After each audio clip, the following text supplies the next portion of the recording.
Curtis introduced us to this gentleman who has years of experience managing traders, working with traders. And I dare say it's probably one of the best hires, or, you know, I don't even call it a hire, I call him teaming up with our family. It's one of the best hires we had because he oversees our grow piece. And he hasn't been with us long, so you're going to see not today, not just in this first presentation, but in his second, the program that he's put in place to grow our business. And I believe what's even more important, you're going to see by the results. So get up on your feet and let's bring Chima up on the stand. Chima, come on up. Blue told me you remind He's out there money one night, 30 mil for one fight. Thank you. Good morning, everybody. How you feeling today? Awesome. It's great to be here. Really, really excited to meet everybody. Can I ask my traders to stand up, please? Can you give these guys a round of applause? So proud of my guys. Thank you, thank you. I want to start a conversation. Today, I really want to begin a conversation. Anthony spoke about this, Rick spoke about this. It's something that is very important that has helped me in my career. And I want you to become what we call a resident expert. It's so important, it's vital for you to build your business by becoming a resident expert. How do you become an expert? You have to put in the time. You have to put in the work. It doesn't come easy. And this financial game is a little tough, to say the least. How many of you feel Wall Street makes a lot of money? They're known for it, right? Do you think it's easy? You think you can just wake up one day and be a big player on Wall Street? So we have this concept of bringing Wall Street to Main Street. So imagine that job that we have. You have to go out into the field and actually communicate that to the people that you're trying to bring in or recruit to the business. So how do you become a resident expert in bringing Wall Street to Main Street? You have to understand Wall Street just a little bit more. So let's do that today. What does that mean? Bringing Wall Street to Main Street. You really have to focus on what does Wall Street do in order for you to communicate that and not over-promise. It's big. How many of you know this guy? All right, so he has a lot of quotes that I love, and one of the best quotes I feel is this one. And this is really the emphasis behind the simplifier. If you don't find a way to make money while you sleep, you will work until you die. Period. End of story. So that's the emphasis behind the simplifier. Are you guys excited about the simplifier? The idea is for you to make money while you sleep, for you to find a way to duplicate yourself. How many of you have heard the term, if I could only recreate myself, if I could only clone myself, I could do more work, right? I could do a few more things in a day. I can run errands, I can pick up the kids, I can go to soccer practice, I can do all those things. And we figure out a way to just run ourselves into the ground, as they say. But Wall Street does it a little bit different. Look at this chart. I want you to see this chart. How many of you have heard of the top 1%?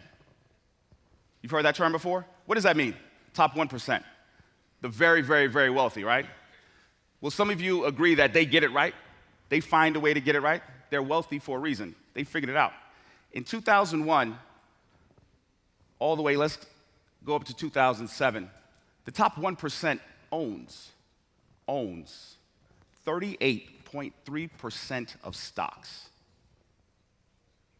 The top 1% own 38.3% of stocks. So let's even step it up a bit further. The top 20%, all right, so let's say that's Wall Street. The top 20%, they own 52.8% of all stocks. Let's round that number to about 90%.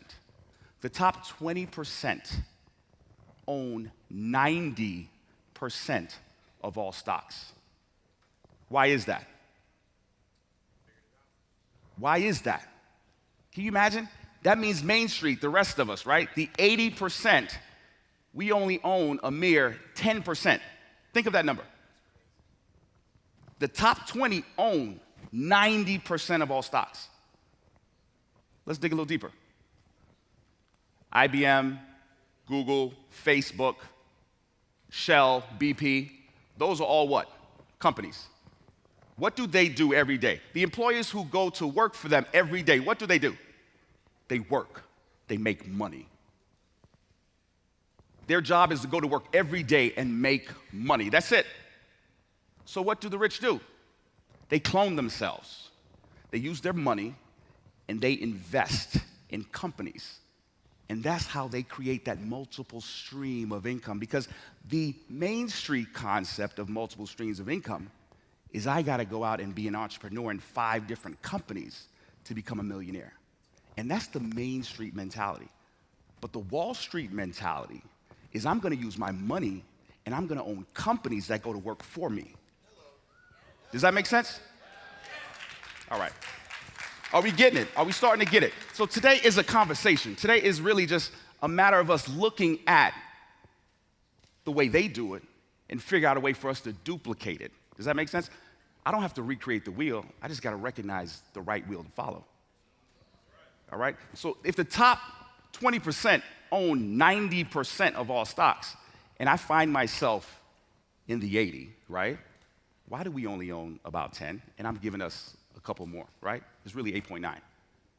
We don't get it. The concept isn't there, all right? So now let's step forward. Let's continue the conversation. The top 20%, they have access to different types of investments. Because I've heard that conversation before. Well, how do I play in the game? I just don't know how. They don't make it easy for you. How many of you have heard of a hedge fund before?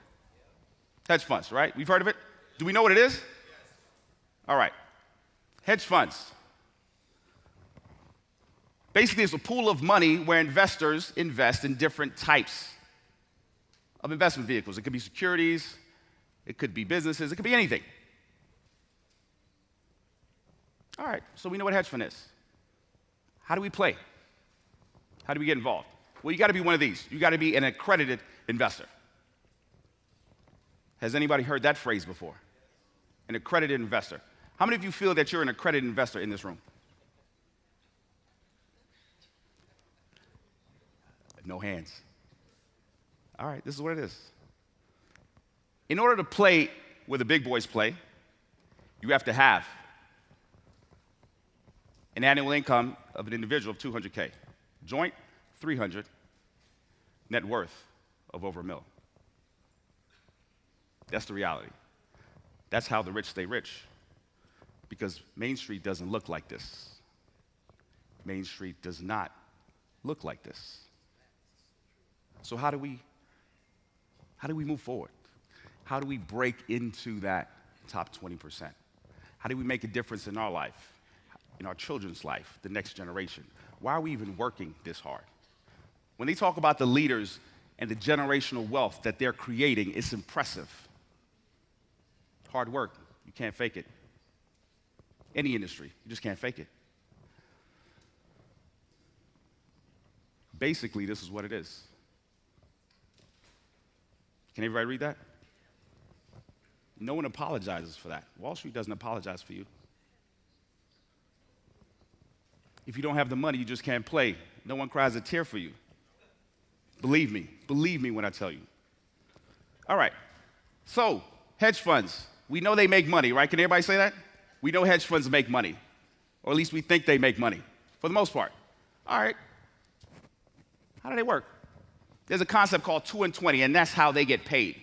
So I consult with various hedge funds, private equity groups, things like that, and they make money. So a 2 and 20 means that 2% off the top is theirs.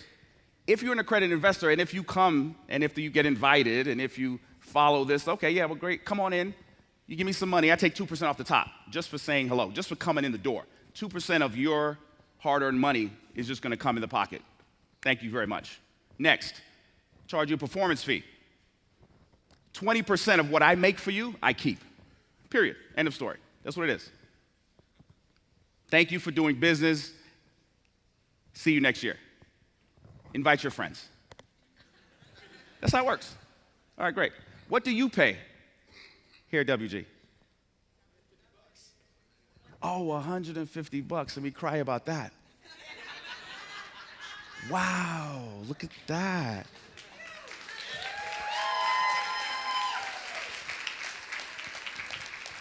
You mean you have an opportunity to even get it for free by just telling 3 people? And we can't do that. Really? This is about understanding Wall Street and Main Street. So if you want to play, believe me, if you get someone like myself or some of our traders over here that work for funds, they get paid a lot more than what you're looking to pay right now, right? Which is free. All right, let's continue the conversation. So for example, if you have $1 million, and if you come into a hedge fund, all right, you're coming with something significant. And that's going to be locked up for a certain period of time. That's what they call a lockup period. So let's say you have $1 million, 2% off the top. Thank you very much. Operational costs and things of that nature. Golf club fees. Yes. And then if I make you $100K, I take another 20%, 20K, right? Great, awesome, good year. Very happy about that. How much are you paying again? How much are you paying? Free, right? Free? Okay.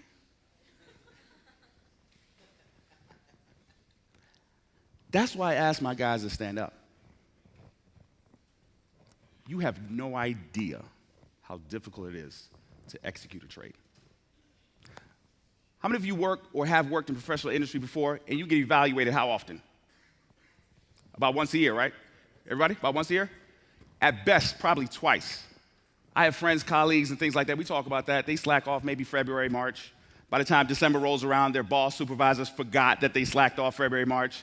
They still get their bonus or their increase or whatever the case is. Hey, great year, good job. Guess how often my traders get evaluated? Every day. It's black and white. You made money or you didn't. Period. How many of you have executed a trade by yourself? Okay. Made money, lost money? Okay. Here we go. So you lost a little money, but you kept that inside, huh? Nobody knew. Right? All right. I hear you. It's called a conversation. That's it. My guys, when they trade, guess how many thousands of people see? You think it's easy? You think you can step into my shoes?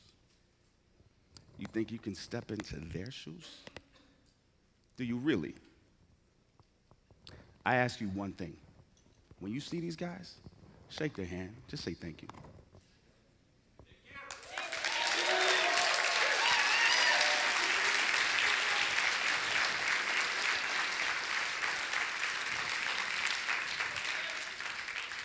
You could buy them a drink too if you like, but because you don't have to deal with the 2 and 20. All right, let's see how we compare. The objective behind a hedge fund is to beat the S&P. Most hedge funds use this as a benchmark because the S&P is a grouping of about 500 stocks. And the idea, and this is what they call an index, and if you can beat this benchmark, then I invest with you because you're a stud. You can kill it. I like you. I like your trading style. I like the way you approach the market. I like the way you view investments. So if you can beat this benchmark, and since the inception of the S&P 500 since 1928, it's averaged about 9.5%. Guess what, guys? A year. The last 50 years, it's averaged 9.6. The last 10 years, how much? There you go. Annually. All right, so you just got to beat that. Open a hedge fund, beat this index, raise money. So let's see what they do. These are the big dogs. This is from Bloomberg, and this is what they're doing. Hedge funds over $1 billion. You know how much money that is? It's a lot of money. Number 1 on the list, returned how much? Can everybody read that? 51, let's say 52%. Number 2 on the list, about 47%. Impressive, right? Did they beat the benchmark? By a little or a lot? How you feel the next round of fundraising is going to be next year? Oh, yeah. Because you see, like Anthony mentioned, just show them a phone. That's what they're going to do. Hey, look at the work. That's how it works, right? What kind of traders you think trade for these groups? The best. You know why? Yeah. You can see it. The results, right? All right. Let's look at my guys. Let's look at my guys.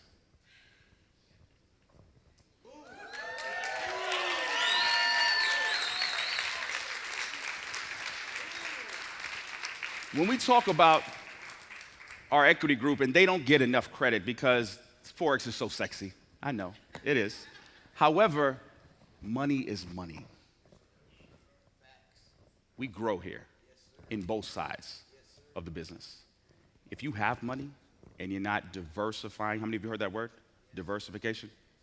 And you're not diversifying and using all of our products like Anthony mentioned, you're missing the boat.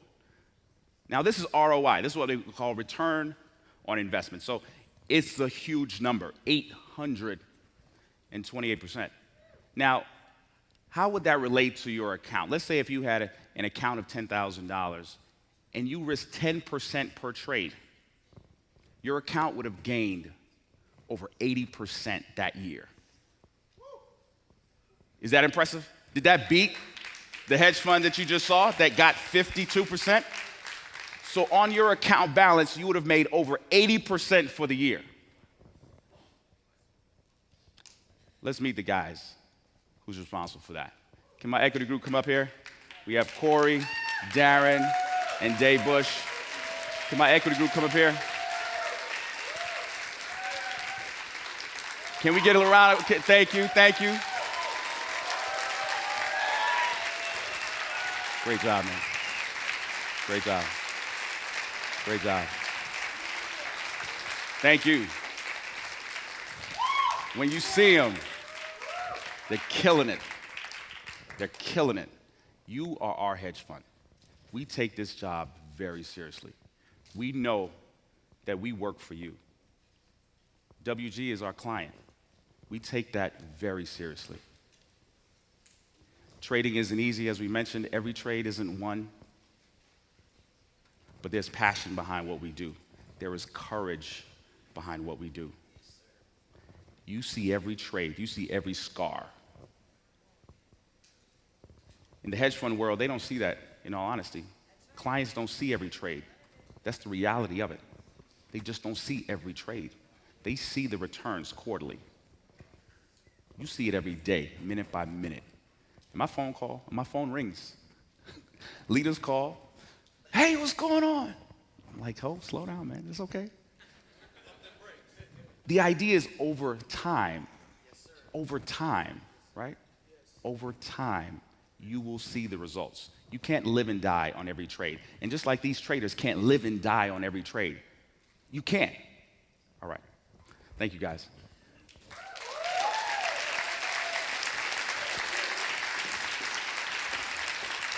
I'd like to bring up my Forex group.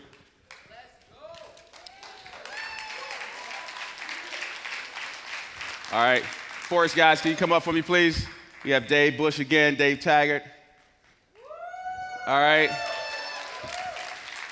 We have Javier Rios, JDR, Josh Sanchez, Xavier Phillips, Alan Pisano.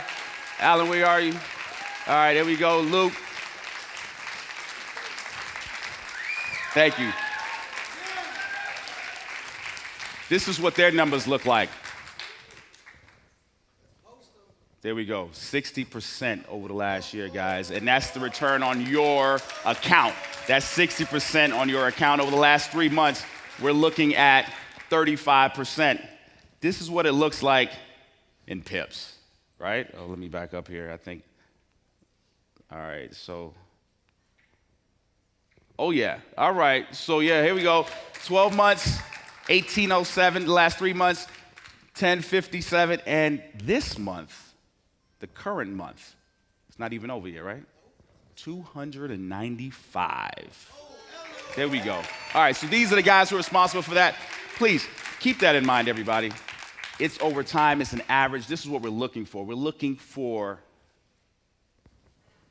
right? We're looking for this over time. It's not day by day, trade by trade. You can't live day by day and trade by trade. You have a unique vantage point to see these trades.